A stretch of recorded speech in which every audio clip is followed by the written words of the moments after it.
آئیے کتاب رحمت سورہ الکہف اٹھائیں۔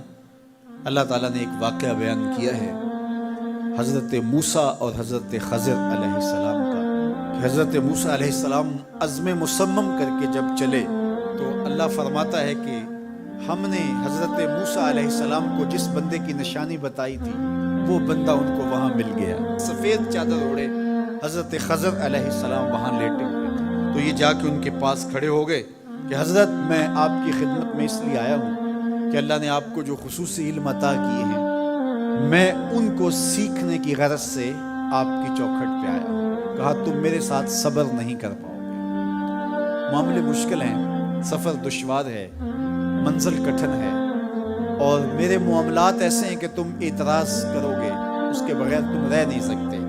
حضرت موسیٰ علیہ السلام نے کہا اگر اللہ نے چاہا تو آپ دیکھیں گے میں صبر کروں گا اور آپ کے کسی حکم کی کسی کام کی میں نافرمانی نہیں کروں گا، کسی کام کا انکار نہیں کروں گا۔ کہا کہ اچھا شرط یہ ہے کہ جو میں کروں اس پر تم اعتراض نہیں کرو گے، سوال نہیں کرو گے، یہاں تک کہ میں خود ہی نہ بتاؤں۔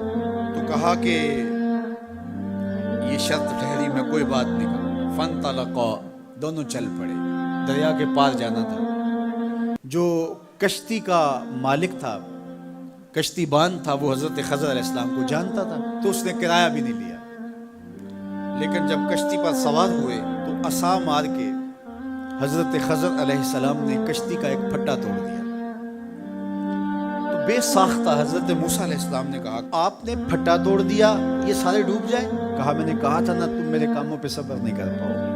تو حضرت موسیٰ کو یاد آیا، کہا میں بھول گیا تھا، اس پر مواخذہ نہ کیجیے۔ پھر دونوں چل پڑے، بچے کھیل رہے تھے، ایک خوبصورت لڑکا وہ بھی بچوں میں کھیل رہا تھا۔ حضرت خضر آگے بڑھے اور اس کی گردن مروڑ دی، اس کو قتل کر دیا۔ صاحب شریعت تھے حضرت موسیٰ علیہ السلام، نہ رہ سکے، پھر بول پڑے ایک جان کو بغیر کسی جان کے بدلے میں قتل کر دیا، اس نے گوایا کیا تھا ہمارا؟ آپ نے بہت ہی جو ہے وہ غلط کام کیا، یہ کام اچھا نہیں کیا آپ نے۔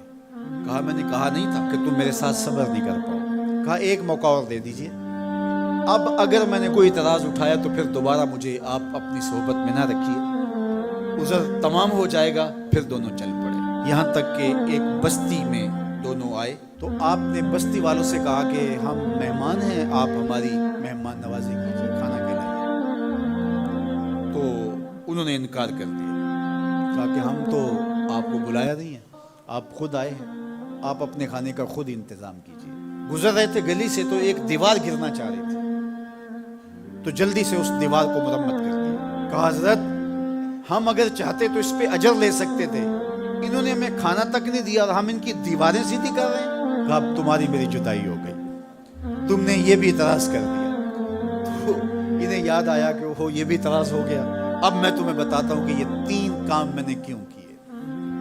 اللہ اکبر۔ اب سنیے، قرآن ہمیں بتاتا ہے کہ ظاہری علم بھی ہوتا ہے لیکن کوئی باطنی علم بھی ہوتا ہے۔ کہا وہ پہلی بات کشتی والی سنو، یہ 2 مسکین بچوں کی کشتی تھی، ان کے گھر کا چولہا اس کی کمائی سے جلتا تھا۔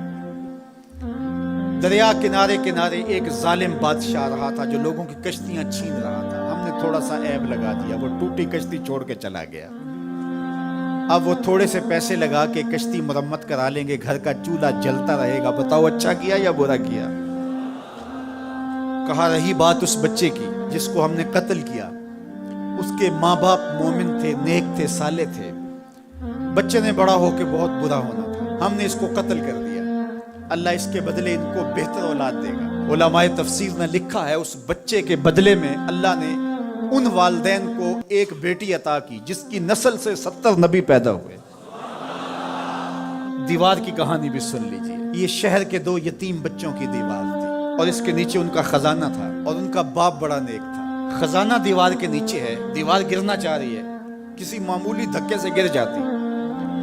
2 ہی صورتیں تھیں، یا وہ بچے خود اپنا خزانہ اٹھا لیتے یا لوگ اٹھا کے لے جاتے۔ لوگ اٹھا کے لے جاتے پھر بھی ہاتھ میں کچھ نہ آیا، اور اگر وہ خود اٹھا لیتے تو بچے ہیں، بچپنے کی وجہ سے وہ اس کو اڑا دیتے۔ تو ہم نے اس کے اوپر دیوار کھڑی کر دی، جب تک وہ اس قابل نہیں ہو جاتے کہ یہ خزانہ نکال کے اس کو صحیح مصرف پہ لگا سکے، اتنی دیر تک دیوار گرے گی نہیں۔ اللہ اکبر۔ وہ کسی وجہ سے دیوار قائم رہے گی، اور جب وہ اس عمر کو پہنچ جائیں گے جس عمر میں وہ اس خزانے کو سنبھال سکیں گے تو پھر دیوار خود بخود گر جائے گی اور یہ خزانہ نکال کر کے اپنے کام پہ لے آئیں گے۔ میں جب پہلی مرتبہ اس کو جو ہے وہ غور کے ساتھ تلاوت کیا تو مجھے یہ لگا کہ اس کا انطباق پاکستان کے حالات پہ بھی ہو سکتا ہے، اس لیے کہ یہ بھی یتیموں کا سرمایہ ہے۔ کتنے یتیم روتے بلکتے رہ گئے اور ان کے سر سے جو ہے وہ سائے اٹھ گئے اس وطن کے لیے، لیکن میرے مالک نے اس ملک کے خزانوں پر گہرے پہاڑ اور بڑی بڑی دیواریں کھڑی کر دی ہیں۔ جب تک یہ قوم بلوغت تک نہیں پہنچے گی اتنی دیر تک وہ خزانے ظاہر نہیں ہوں گے، اور جب یہ قوم اپنی بلوغت تک پہنچے گی، شعوری بلوغت، فکری بلوغت، علمی بلوغت، اور رب سے جو وعدہ کیا تھا پاکستان کا مطلب کیا، لا الہ الا اللہ، جب اس بلوغت تک یہ پہنچ جائے گی، اس وعدے کی تکمیل ہوگی، پھر رب دیوار ہٹا دے گا اور پاکستان کو اللہ اتنے خزانے دے گا اور پاکستان ایسا مالا مال ہوگا دنیا دیکھنے آئے گی انشاءاللہ۔ اس لیے رب نے دیواریں بنا کے رکھی۔ تمہارا باپ معین الدین چشتی بڑا نیک تھا، تمہارا باپ داتا گنج بخش علی حجویری بڑا نیک تھا، تمہارا باپ حضرت مجدد الف ثانی بڑا نیک تھا، ان کی وجہ سے میں دیواریں کھڑی کر رہا ہوں اور مضبوط حصار لگا رہا ہوں تمہارے خزانوں پر، اور وہ وقت آئے گا جب تم بلوغت کی عمر کو پہنچو گے، دیواریں ہٹ جائے گی اور تمہارا وطن زمانے پہ مہکتے پھول کی طرح اور چمکتے ستاروں کی طرح اور روشن آفتاب کی طرح چمکتا اور مہکتا دکھائی دے گا، اور زمانہ پاکستان دیکھنے آئے گا، پاکستان دنیا کی قیادت کرے گا انشاءاللہ۔ تو کہا یہ تعویل ہے ان باتوں کی جو باتیں میرے رب نے مجھے بتائی، اور یہ میں نے اپنی مرضی سے نہیں کہی، اور جو میں نے کیا اپنی مرضی سے نہیں کیا۔ تو یہ باطنی باتیں ہیں، شاید یہ باطنی باتوں کے جوش میں یہ بات بھی میں کر گیا۔